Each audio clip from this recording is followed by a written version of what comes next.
Persib Bandung berhasil mengalahkan Persikabo 1973 dengan skor akhir 2-0 dalam lanjutan Liga 1 Indonesia. Gol Persib Bandung dicetak oleh David Da Silva di menit 49 lewat titik putih penalti, dan gol kedua Persib dicetak oleh Ezra Walian di menit 90, asis dari Arshan Makarin. Sebelum lebih jauh, aku nggak pernah bosan-bosannya untuk ingatkan teman-teman, ketika teman-teman tonton video ini, sekalian tekan tombol like-nya. Kita bahas satu hal terlebih dahulu, yaitu keputusan wasit. Apakah wasit sudah tepat memberikan penalti bagi Persib Bandung setelah pemain Persikabo 1973 tangannya terkena bola? Nah, dalam keputusan itu wasit sudah benar. Kalau kita bicara law of the game, tangan dari pemain Persikabo sudah terbuka. Istilahnya itu unnatural bigger. Sudah hampir. Tentang unnatural bigger ini 10 sampai 15 kali kita bahas. Nah, mungkin ada sebagian teman-teman belum mengetahui apa itu unnatural bigger. Ya, cek aja di YouTube Tommy Deski, scroll aja, ataupun buat di kolom search Tommy Deski penalti. Nanti akan tampil banyak video yang menjelaskan law of the game, tentang bagaimana harus dikatakan handball, bagaimana bisa tidak dikatakan handball, dan perlu digarisbawahi, nggak setiap bola terkena tangan itu dikatakan handball. Nah, makanya aku sarankan untuk teman-teman tonton video-video yang lalu. Kemudian yang kedua, ini aku asli suka banget dengan reaksi ataupun apa yang dikeluarkan opini dari pendukung-pendukung Persib Bandung. Nah, selesai babak 1, banyak yang nge-tag Instagram aku teman-teman di media sosial ataupun men-DM aku. Pun ketika selesai pertandingan Persib menghadapi Persikabo 1973, banyak yang tag aku. Yang tag Instagram aku pun bukan lagi bicara tentang skor, bukan lagi bicara tentang kemenangan. Oke, apa yang di-tag oleh pendukung pecinta Persib Bandung ataupun penikmat sepak bola Indonesia, teman-teman, lebih mengkonsenkan, mendiskursuskan permainan yang dilakukan oleh Boyan Hodak bersama Persib Bandung. Aku pun merasa percaya nih, teman-teman sudah mengikuti pembahasan kita soal Boyan Hodak.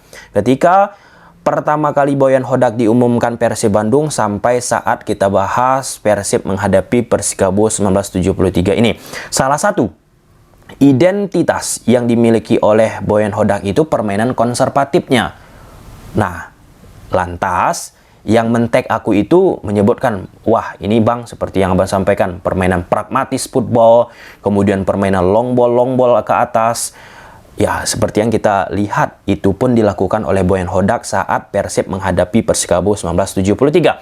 Apakah itu salah? Apakah itu nggak betul? Apakah itu nggak layak untuk kita saksikan? Itulah dia namanya sebuah prinsip yang dimiliki oleh seorang pelatih, yang patut kita hargai, yang patut tetap kita berikan respect.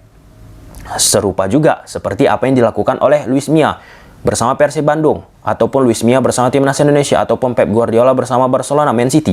Itu kalau disuruh dia main pragmatis, main long ball ke depan, nggak akan mau dia.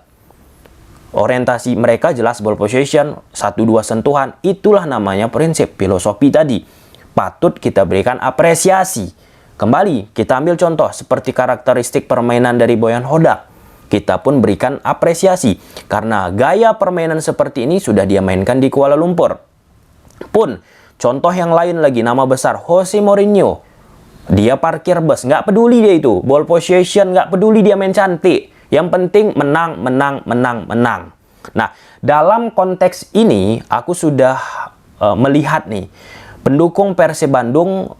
Ini yang pengalaman aku ya teman-teman, yang tag ke aku, yang aku percaya mereka nonton kanal YouTube Tommy Deski ini sudah lama. Bukan lagi hanya sekedar melihat Persib itu menang, tapi sudah melihat lebih jauh nih.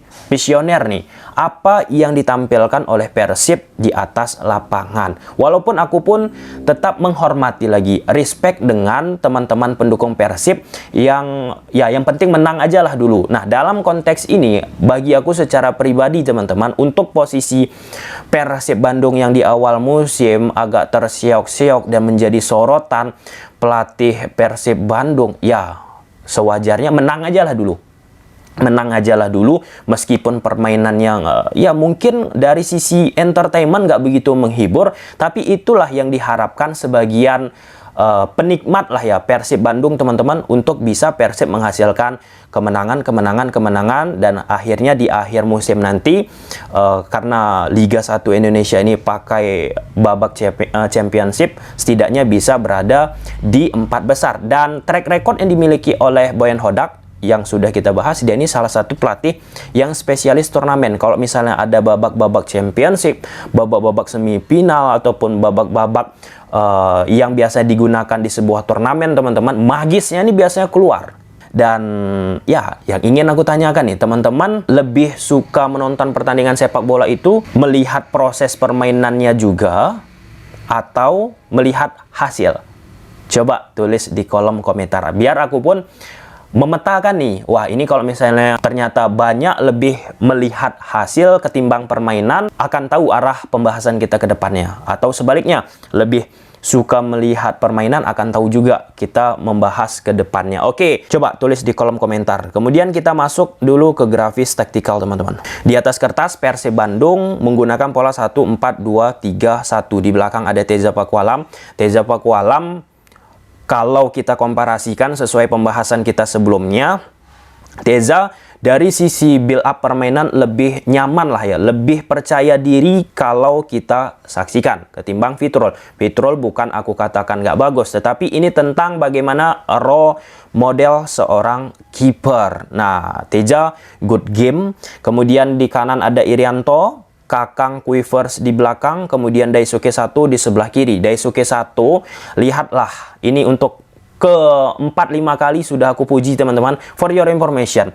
3-4 pertandingan ke belakang ketika Daisuke 1 bersama Persib Bandung, kan kita konsen nih bahas defensif yang dimiliki oleh Daisuke 1. Aku nggak tahu apakah Daisuke 1 nonton kanal YouTube Tommy Deski ini atau enggak, aku nggak tahu ya. Tiba-tiba di follow Daisuke 1 Twitter aku, yang sebelumnya aku nggak pernah jarang bahas Daisuke 1 di Persib. Tiba-tiba di follow Daisuke 1. Apakah karena nonton pembahasan kita? Aku pun nggak tahu. Coba tulis di kolom komentar. Daisuke 1 ketika di laga ini pun beberapa kali melakukan attacking yang cukup prima lah ya. Kemudian di area tengah, Deddy Kusnandar menurut aku di laga ini penampilannya tidak seperti yang ia tampilkan saat bersama Persib Bandung. Kemudian Marc Anthony Klok, aku jujur Marc Anthony Klok teman-teman, ketika Klok bersama Boyan Hodak, improvisasinya itu gila banget. Oke, sebelumnya dia udah bagus nih, misalnya kita andaikan di posisi seperti ini, tapi bersama Boyan Hodak meningkat nih daya intelijensinya, daya geraknya di atas lapangan. Nah, kalau kita lihat dengan skema 4-2-3-1, oke, dia bersama Deddy sebagai double pivot. Tapi ketika attacking Persib Bandung, dia naik ke depan. Naik ke depan dan didampingi oleh Madinda. Oke. Nah, posisi dari Klok ini pun ketika ia meninggalkan Deddy Kusnandar, aku perhatikan teman-teman, dia ini sebagai orang ketiga, perusak. Perusaknya seperti apa? Ketika tanpa bola, Persikabo itu pakai pola 4-4-2. Contoh, Rian jaga kelebaran maksimal, Freds Butuan.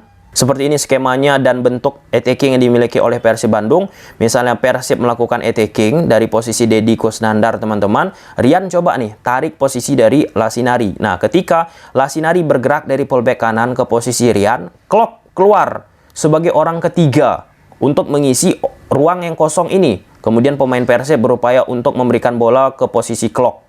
Nah, seterusnya itu dilakukan oleh Klok. Ini bukan pertama kali, tapi di laga-laga sebelumnya bagaimana Klok bisa membaca space yang ada kosong, dia langsung coba manfaatkan dari upaya juga yang dilakukan oleh rekan-rekannya ketika mencoba mengattraction, menarik pemain lawan, sehingga Klopp mendapatkan ruang yang bisa dieksploitasi. Kemudian Madinda di laga ini good game ya bagi aku Madinda, teman-teman. Terus melakukan improvisasi, ketenangannya, passing-passingnya, Brad Butuan dari sektor kanan, attackingnya, pergerakan kecepatannya sangat luar biasa. David Da Silva lewat tendangan penaltinya bisa menciptakan gol bagi Persib Bandung. Nah, tadi sudah kita sampaikan bagaimana Persib Bandung yang cenderung bermain long ball, long pass ke depan, misalnya dari Kakang langsung ke back line yang dimiliki oleh Persikabo, pemain di depan melakukan diagonal run, ataupun Madinda melakukan diagonal run, atau dari posisi Kakang long ball ke depan, Fred Butuan masuk ke dalam melakukan pergerakan, dan walaupun gagal tetap kan dilakukan. Itulah kita patut tetap menghormati apa yang dilakukan oleh Boyan Hodak. Dan di babak pertama dengan gaya-gaya permainan seperti itu hanya mampu Persib Bandung menciptakan satu on target. Ketika kita nggak bisa melihat sebuah tim menciptakan sebuah peluang, artinya kan ada problem itu dengan cara yang dimainkan oleh sebuah tim. Nah, di babak kedua mulailah ya peningkatan terjadi di Persib Bandung dengan setidaknya meningkat nih dari satu on target di babak pertama. Di babak kedua melakukan 3 on target total. Sepanjang laga ini Persib melakukan 4 on target. Nah, di babak kedua pun sebenarnya Persib Bandung nggak menghilangkan gaya permainan pragmatisnya, long ball ke depan, dan gol kedua pun kan berasal dari situasi long ball langsung direct ke depan. Pemain Persikabo nggak bisa mengantisipasi permainan ataupun bola yang diberikan oleh pemain Persib Bandung. Nah, di babak kedua pun pergantian pemain yang dilakukan oleh Boyan Hodak menjadi salah satu poin penting lah ya, key point bagi Persib Bandung untuk bisa tetap menjaga sustainable-nya permainan mereka di atas lapangan. Nggak mudah, permainan long ball pragmatis, teman-teman, butuh fisik, butuh pemain cepat. Jadi pemain-pemain yang dimasukkan pun pemain-pemain yang tentunya harus memiliki stamina dan kecepatan. Itu yang pertama. Nah, kalau kita bicara permainan long ball sekilas seperti simple, tapi itu nggak mudah. Butuh juga duel-duel yang kuat dimiliki oleh pemain-pemain Persib. Oke, kalaupun kita bicara Persikabo 1973, setidaknya mulai meningkat nih. Ketimbang kalau aku lihat saat Persikabo menghadapi Arema, itu lemas banget pemain Persikabo, fighting spirit yang nggak ada. Di laga ini pemain-pemain Persikabo pun dengan melakukan high pressing, teman-teman, mampulah ya sebenarnya menyulitkan Persib Bandung untuk membangun serangan dari bawah. Hilang bola. Ya walaupun intensitas pressingnya nggak bisa konsisten di menit 40-an. Di akhir-akhir babak 1, teman-teman, udah mulai menurun, lebih menerapkan zonal marking. Ya, adalah upaya yang dilakukan oleh Persikabo 1973. Di akhir-akhir babak kedua pun ada 2-3 peluang, teman-teman, yang harusnya setidaknya 1 gol bisa tercipta ya, tetapi clinical Persikabo di depan gawang nggak ada, sehingga 1 on target pun nggak ada nih, 0 on target. Kita pun harus mengapresiasi defensif yang dibangun oleh Boyan Hodak. Ketika tanpa bola, Persib itu pakai pola 4-4-2 compact defense, dan di babak kedua pun dimasukkan lagi Igbonevo. Semakin solidnya pemain-pemain Persib Bandung di saat Coach Aji Santoso sudah berinisiatif nih untuk lebih sering bermain direct ke depan ataupun memanfaatkan early crossing ataupun permainan crossing. Jadi butuh lagi pemain tinggi besar di area tengah. Jadi tandem di babak kedua itu Nick Weaver sama Igbonevo. Kakang digeser sebelah kanan, satu tetap di posisi sebelah kiri, Irianto masuk ke tengah menggantikan posisi Dado. Itu good game. Pembacaan permainan yang sangat apik dari Boyan Hodak. Oke, kita lihat laga-laga selanjutnya Persib bersama Boyan Hodak. Sampai sini aja dulu teman-teman videonya. Bye.